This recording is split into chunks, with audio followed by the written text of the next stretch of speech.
Good morning, and it's about to be afternoon in about 6 minutes. So I'm going to do this really fast. And I've just done 2 awesome posts, one for today and one for tomorrow, because I'm trying to make sure that I do my stuff. And I had 2 awesome ideas, so I decided to do it all in one time, because that's just what I need to do. Anyway, the point is today, I was rabbiting on in my world about mindfulness practices, and that I believe that a good mindfulness practice is essential to life, right? So that if you don't find something that works for you straight away, try again. And I just wrote a really lovely blog post about it, because I've noticed that if I write my blog post first, I write more, and if I do my video, I video more. And I need to be able to upload this fast, so it has to be done in a short one.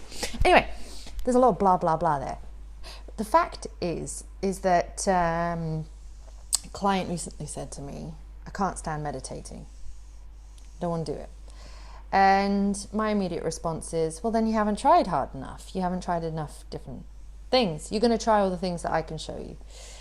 And that's basically my message in all of this. If you read my blog post, you'll find that I've outlined 4 different mindful practices that we do in our house, and each one of us does something different. There's 4 of us, we each do a different practice. Number 1, my son, active, go-getter, intense, fiery little man, and his mindful practice is candle meditation, where he has to focus on a candle, and he does an awesome job at it.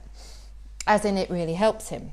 My daughter, she looks at me going, why would I need to sit still and look at a candle? I'm pretty still on the inside as it is.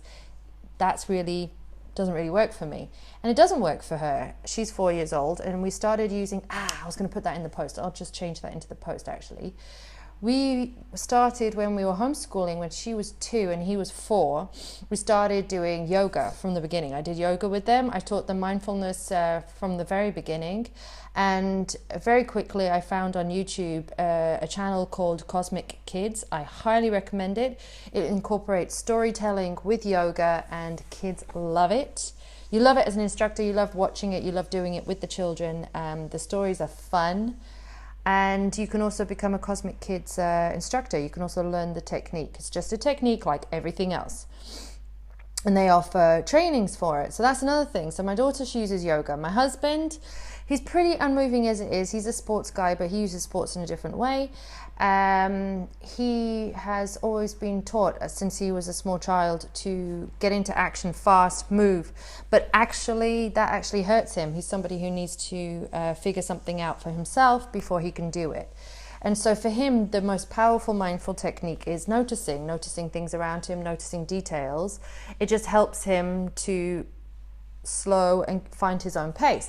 Me, I'm a very sociable person. I'm a very random, very adaptable. I'm also extremely deep and quite light and bouncy at the same time.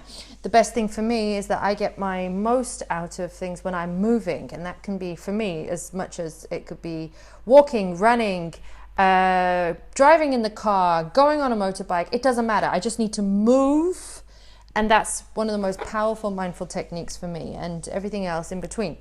When I was pregnant, on the other hand, though, with my children, I found that I couldn't do the mindful practice that I wanted to do. I meditated, I fell asleep.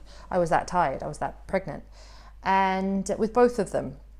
And I have a boy and a girl, so it doesn't matter about the hormones involved. It was like when I was pregnant with the kids, if I meditated, I fell asleep. I couldn't walk because, especially with Freya, with my youngest, my girl, I had a lot of pelvic floor and pelvis pain. So walking was actually very painful for me. So walking meditation didn't work for me. I found actually that prenatal yoga was my go-to for while I was pregnant. And I would only recommend doing prenatal yoga with a qualified instructor. I had very good instructors who suited me. They were to the point, very practical, very experienced, very good at what they did. They didn't flaff around with the whole, and now are you feeling the clouds? No, it was like, do this, do that, da da da da, breathe properly. because I wasn't breathing most of the time. Anyway, so I had some very good instructors when I was pregnant. So I would only recommend prenatal yoga if you have a good instructor, because no, your body is not the same when you're carrying a baby, and you can do some really bad stuff if you don't have a good instructor who knows how to adapt yoga for pregnancy. There's different ways that you can do a sun salutation, which completely has to change when you're pregnant. So that's my little whether you want it or not, unsolicited advice. If you're going to be doing yoga when you're pregnant, get a proper instructor. And that's the same with all mindfulness practices. If you are finding that you are frustrated and you can't find a practice which suits you, find somebody that does. I mean, there is always transcendental meditation practitioner in your area. Transcendental meditation, so TM for short, is a very, very, very to the point, practical technique that you can do. It's 20 minutes twice a day. It's very prescriptive, so you get given a prescription of like, this is what you do. You get taught the technique, and your technique is examined once a month, and they see whether or not you're doing it right. And it's a very, very, very prescriptive way of meditating. So you can find somebody in your area who teaches TM. There's also tons of stuff online. You can do that one where you study the dot that moves in and out, that it changes your breathing patterns. The one that's the geometric shape that can change when you're breathing. So there's breathing, there's pure, straight up belly breathing. It's a great way of starting. So you're not breathing through your lungs, you're breathing through your belly, right down at the bottom like a baby would. So you're becoming conscious of your breath. So the best thing I would possibly say is, if you're going to start going through and finding the mindfulness practice that suits you, start with breathing, because you always have it with you. You don't need any equipment, you don't need any technique, you don't need anybody to teach you anything, you don't have to spend any money, you just have to concentrate on your breathing. And the way you do that is that you realize that you're not breathing from the top of your chest, that you need to start breathing from the bottom of your belly. Read about it, find a YouTube video, ask me, I can tell you, or I could tell you right now, it doesn't really matter. But just to start concentrating on very, very simple things will make a huge difference in your daily life. And at the end of the day, it's all about you. It's about your life, not about anybody else's life and what they want from you. You'll find the blog post I write for tomorrow is all about that. It's about not what your friends, family, and society want for you. It's about what you want for you and what you want for the rest of your life. And so, yeah, check out my blog post today and tomorrow. They're very, very fun. I enjoy writing them. I enjoy sharing. And today's thing is talking about is that I'm not a purist. I'm not doing things just for the purity of the technique. I'm not going to teach you meditation just for the purity of the meditation. I really do think that it's about finding what's best for you and you becoming the master of your own life. And mindfulness is the way into that. It's the way to get to that place.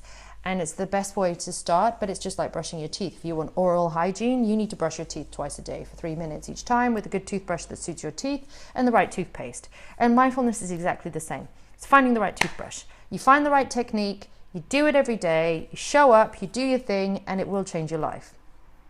So that's it, really. That's my little in a nutshell. I'm going to go pick up my kids. Much love.